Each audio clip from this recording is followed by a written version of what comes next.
नमस्कार, मैं हूं आरजू अंसारी और आप देख रहे हैं राष्ट्रीय जगत विजन न्यूज। राजधानी रायपुर में नशे के खिलाफ चलाए जा रहे ऑपरेशन निश्चय के तहत पुलिस को बड़ी सफलता मिली है। गंज थाना पुलिस ने प्रतिबंधित नशीली गोलियों की तस्करी कर रहे 3 आरोपियों को गिरफ्तार किया है। आरोपियों के कब्जे से करीब 3000 नशीली टैबलेट और एक कार जब्त की गई है।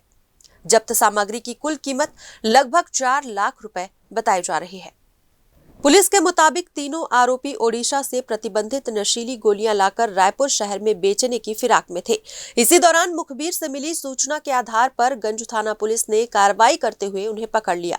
पुलिस ने सभी आरोपियों के खिलाफ एनडीपीएस एक्ट के तहत अपराध दर्ज कर आगे की कार्रवाई शुरू कर दी है। साथ ही इस नेटवर्क से जुड़े स्थानीय संपर्कों की भी जाँच की जा रही है।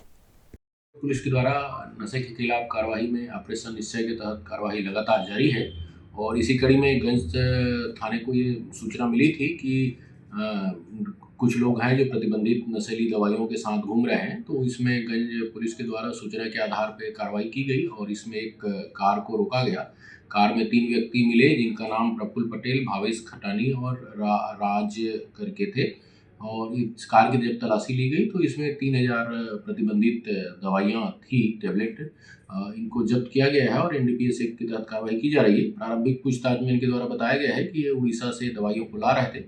इसमें हमारी टीम और इन्वेस्टिगेशन में लगी हुई है और कहाँ से दवाइयाँ ला रहे थे और इसमें क्या इनका नेटवर्क था, उस पर भी विस्तृत पूछताछ की जा रही है। फिलहाल इस खबर में बस इतना ही। देश प्रदेश की खबरों से अपडेटेड रहने के लिए हमारे चैनल को सब्सक्राइब करें और नए खबरों के नोटिफिकेशन के लिए बेल आइकॉन जरूर दबाएं। नमस्कार।